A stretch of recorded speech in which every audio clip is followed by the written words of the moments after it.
위대한 개츠비 6장 네 번째 영상입니다. 젊은 시절의 제임스 개츠는 조개를 캐거나 연어를 잡아서 근근히 생활하면서 밤마다 잠자리에서 공상의 날개를 펴고 있었습니다. An instinct toward his future glory. 제임스 개츠의 미래의 영광을 향한 본능이 had led him. 그를 이끌었습니다. 시제가 had pp. 과거 이전의 과거를 얘기하는 대과거예요. 그러니까 얘가 조개 캐고 연어잡이 하기 전의 일이라는 거죠. 그래서 some months before, 그보다 몇 달 전에라는 말이 같이 쓰인 겁니다. To the small Lutheran college, 작은 루터교 대학으로. 루터는 마틴 루터를 얘기하는 거고, 마틴 루터는 16세기 독일의 종교개혁을 이끈 사람이죠. 그러니까 루터란 칼리지라는 거는 루터의 교리를 따르는 교단에서 세운 대학입니다. 미래의 영광을 향한 본능이 얘를 이 대학으로 이끌었다는 거니까 미래의 영광을 위해서는 대학을 들어가야 한다는 걸 본능적으로 느끼고 이 대학에 입학을 했다는 거예요. Of St. Olaf's in southern Minnesota, 남부 미네소타에 있는 Lutheran College of St. Olaf's. 이게 이 학교의 정식 명칭이거든요. 세인트 올라프는 노르웨이의 수호 성자입니다. 루터교 재단에서 이 사람을 기념해서 만든 대학이에요. 이 올라프라는 이름은 겨울왕국이라는 영화에도 등장하거든요. 요 가운데 이 아이 이름이 올라프였었잖아요. 이 영화의 배경이 스칸디나비아 반도였기 때문에 자연스럽게 올라프라는 이름이 사용이 된 거죠. 정리하겠습니다. 이보다 몇 달 전에 제임스 겟스는 자신의 미래 영광을 향한 본능적 직감으로 남부 미네소타에 있는 작은 루터란 칼리지 오브 세인트 올라프스에 입학을 했습니다. 넘어가겠습니다. He stayed there 2 weeks. 그는 그 대학에 2주 동안 머물렀어요. 다음에 dismayed는 크게 실망했다는 뜻인데 5장에서 설명을 했지만 6장으로 넘어왔으니까 다시 한번 설명을 하겠습니다. 자, 여기 The dog ran out of the house one day. 이런 문장이 있어요. 이 문장은 The dog ran out of the house. 여기까지로 충분해요. 그 개가 집에서 뛰어나갔습니다. 완벽하죠? 오히려 뒤에 원디드가 남아서 골칫거리예요. 이렇게 남아 돌아가는 형용사가 주어의 상태를 설명하는 보호의 역할을 할 때가 상당히 많습니다. 그러니까 개가 집 밖으로 뛰어나갈 때 얘가 부상당한 상태였다는 거예요. 그러니까 뜻은 개가 집 밖으로 나갈 때 개는 부상당한 상태였습니다. 또는 개가 부상당한 채로 집 밖으로 뛰어나갔습니다. 이런 뜻이 된다는 거죠. My mom made breakfast excited.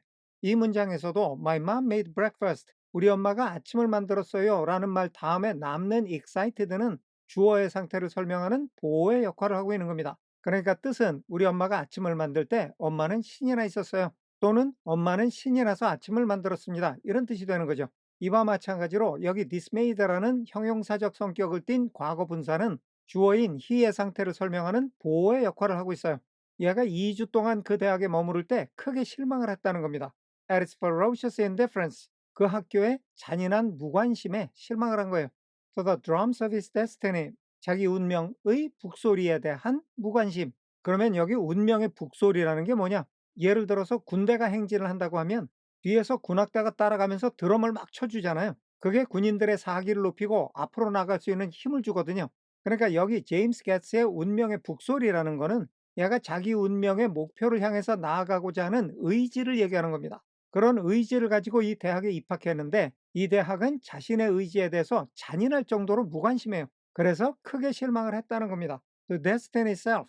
여기 두 개는 indifference to 이렇게 연결되죠. 자신의 운명 자체에 대한 잔인한 무관심이라는 거예요. 이 대학은 운명을 개척하고자 하는 자신의 의지에 관심이 없는 정도가 아니라 아예 자신의 운명 자체에 대해서 잔인할 정도로 무관심했어요. 즉, 옛 꿈이 뭔지에 대해서 하나도 관심이 없었다는 거예요.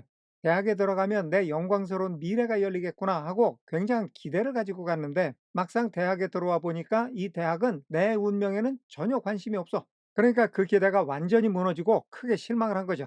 And despising the janitor's work. 여기 despising도 현재 분사, 형용사적 성격을 가지고 있어요. 역시 주어인 he의 상태를 설명하는 보호의 역할을 하고 있습니다. 그러니까 얘가 그 대학에 2주 동안 머무를 때 자벽부의 일을 몹시 싫어했어요. 다음에 관계대명사 which는 the janitor's work를 가리키면서 문장 끝까지 이어집니다. With which, 그 자벽부의 일을 가지고 he was to pay his way through. pay his way through는 pay one's way through college. 고학해서 학교를 졸업한다는 수고의 변형입니다. 그러면 얘가 고학해서 학교를 졸업하는데 자벽부의 일을 해서 학교를 졸업한다는 얘기잖아요. 그러니까 등록금을 마련하기 위해서 자벽부의 일을 했다는 겁니다. 그런데 he was to, be to 용법이죠. 예정, 의무, 가능, 운명, 의도 중에 오늘은 가능의 뜻입니다. 등록금을 마련할 수 있는 자벽부의 일이라는 거죠. 그런데 얘가 이 일을 몹시 싫어했어요. 얘는 하나님의 아들이거든요. 우리가 흔히 보면 아, 내가 이런 일 할 사람이 아닌데 이런 얘기를 많이 듣잖아요. 얘가 지금 딱 그겁니다. 자기는 하나님의 아들이거든요. 시골에서 농부로 일하는 부모님조차 자기 부모로 인정하지 않을 만큼 얘가 속에 헛바람이 확 들어있는데 아무리 등록금을 마련하기 위해서라지만 자벽부의 일을 해요. 이게 마음에 들 리가 없죠. 자, 그러면 여기 주어의 상태를 설명하는 보어가 두 개 나왔죠. 1번 dismayed, 2번 despising. 얘는 크게 실망을 하고 몹시 싫어하는 상태에서 학교에 2주 동안 머물렀어요. 이게 뭔 소리냐면요. 2주 만에 학교를 때려쳤다는 얘기예요. 사실 어느 대학도 개인의 꿈에 일일이 관심을 기울일 수는 없어요. 그리고 닥치는 대로 알바를 해서 등록금을 마련해야 하는 거는 옛날이나 지금이나 모든 대학생들이 처한 현실이에요. 그래서 얘는 이거를 못 견디고 2주 만에 학교를 때려쳤어요. 환상 속에서 깨어나지 못한 젊은이가 현실에 적응하지 못했던 거죠. 작가가 여기서 현실과 괴리가 있는 꿈을 이야기하고 그 꿈 때문에 현실에 적응하지 못하는 젊은이의 모습을 그리는 이유는 개츠비라는 인물이 당시의 미국인들의 보편적인 꿈인 아메리칸 드림을 대표하는 인물이기 때문에 그래요. 작가인 피츠제럴드가 보기에는 미국이라는 나라는 원래 그 숭고한 이상에서부터 너무 멀리 온 거예요. 타락한 거죠.